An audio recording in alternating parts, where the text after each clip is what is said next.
প্রচুর বড় বড় সাইজের মাছ ধরা হবে আজকে। দেখতে পাচ্ছেন জাল টেনে মাছ ধরা হচ্ছে। প্রচুর বড় বড় মাছ ধরার চেষ্টা চলছে এই জায়গাটায়। মূলত বোয়াল, চিতল, আইড় এই ধরনের মাছগুলি ধরার চেষ্টা চলছে। এই জায়গাটা হচ্ছে ধলা নদীর খুব কাছাকাছি অবস্থিত এবং এর এলাকার আশেপাশে প্রচুর পরিমাণে বন্যা হয়। বন্যার সময় এই ধরনের বিলগুলোতে, যে বিলগুলি লিজ নিয়ে এনারা মাছ চাষ করেন, সেই বিলগুলিতে প্রচুর পরিমাণে বোয়াল, আইড় এবং চিতল মাছের পোনা ঢুকে যায় এবং সেই চিতল মাছের পোনাগুলি রাক্ষসী মাছ হওয়ার কারণে প্রচুর পরিমাণে এনাদের ছেড়ে দেওয়া পোনাগুলি খেয়ে সাবার করে ফেলে, যার ফলে সেই মাছগুলি এনাদের মাছ চাষে বেশ ব্যাহত করে এবং সেই মাছগুলি ধরার চেষ্টা চলছে। এই জায়গাটা দেখছেন, এই মাছগুলি মূলত বর্ষা মৌসুমের আগেই ধরে নিতে হবে, তা না হলে বর্ষা মৌসুমে এই মাছগুলি প্রচুর পরিমাণে বাচ্চা ছাড়বে এবং এনাদের এই প্রজেক্টগুলি মাছের বাচ্চায় ভরে যাবে, রাক্ষসী মাছের বাচ্চায়, যার ফলে ওনাদের যে বাংলা মাছ চাষ সেটি বেশ ভালোভাবে ব্যাহত হবে। যার ফলে দেখতে পাচ্ছেন ওনারা সেই বড় বড় মাছগুলি ধরার চেষ্টা করছেন এই জায়গাটায় জাল ফেলে। অবশ্যই দেখতে থাকুন ভিডিওটি শেষ পর্যন্ত, কত বড় বড় সাইজের আইড়, চিতল, বোয়াল মাছ ধরা হয় এই জায়গাটায়।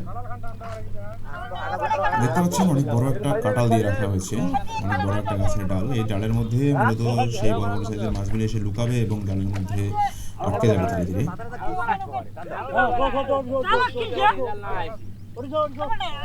যদিও এই বোয়াল, চিতল, আইড় মাছগুলি স্থানীয় বাজারে খুবই চড়া দামে বিক্রি হয় এবং এটাতে এনাদের বেশ লাভ হয়, তারপরে ওনারা সেই মাছগুলি ধরে ফেলেন, কারণ এই বড় বড় সাইজের যে মাছগুলি আছে এগুলি যে পরিমাণ মাছ খায় সেটাতে আসলে ওনাদের যে দেশি মাছের উৎপাদন এটি বেশ ব্যাহত হয়, যার ফলে সেই মাছগুলি ধরে নিয়ে বাজারে বিক্রি করে দিতে হয় অথবা ওনারা নিজেরা খেয়ে ফেলেন।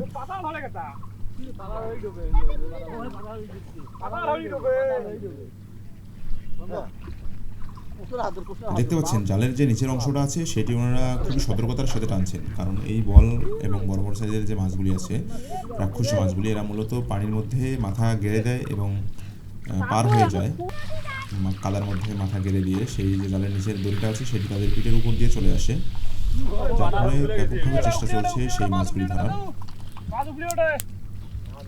অবশ্যই দেখতে থাকুন ভিডিওটি শেষ পর্যন্ত, কত বড় বড় সাইজের সেই মাছগুলি পাওয়া যায়।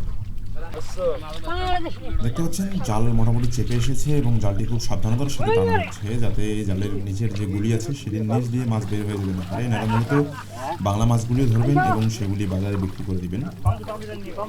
আসলে জাল মোটামুটি চেপে এসেছে এবং কিছুক্ষণের মধ্যেই সেই বড় বড় সাইজের মাছগুলি ধরা হবে।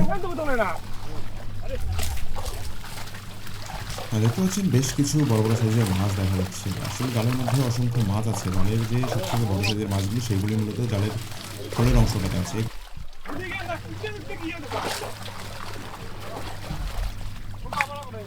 স্থানীয় লোকজন আসলে জালের যে বাহিরের অংশটাতে সেগুলিতে হাত দিয়ে দেশি পুঁটি মাছ ধরার চেষ্টা করছেন, কারণ প্রচুর পরিমাণে ছোটো ছোটো দেশি পুঁটি মাছ পাওয়া যায় এই জায়গাটায়। কারণ এটা হচ্ছে অবশ্যই একটা প্রাকৃতিক বিল এবং এই জায়গাগুলি তারা লিজ নিয়ে মাছ চাষ করেন।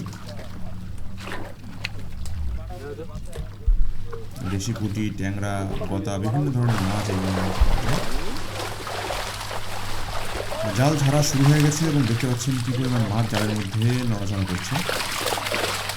বেশ কিছু বড় বড় সাইজের মাছ দেখা যাচ্ছে। কী মাছ? বল মাছ দেখা যাচ্ছে বেশ কিছু। অবশ্যই দেখতে থাকুন কত বড় বড় সাইজের বল মাছ পাওয়া যায়।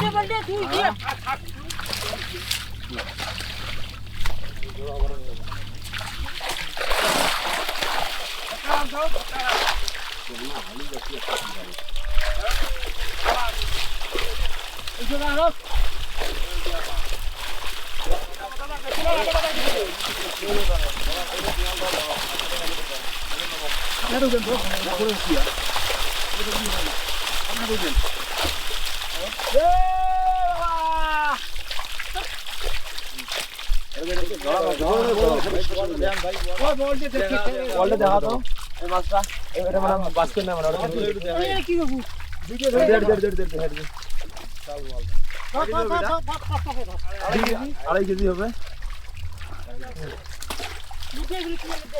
না না না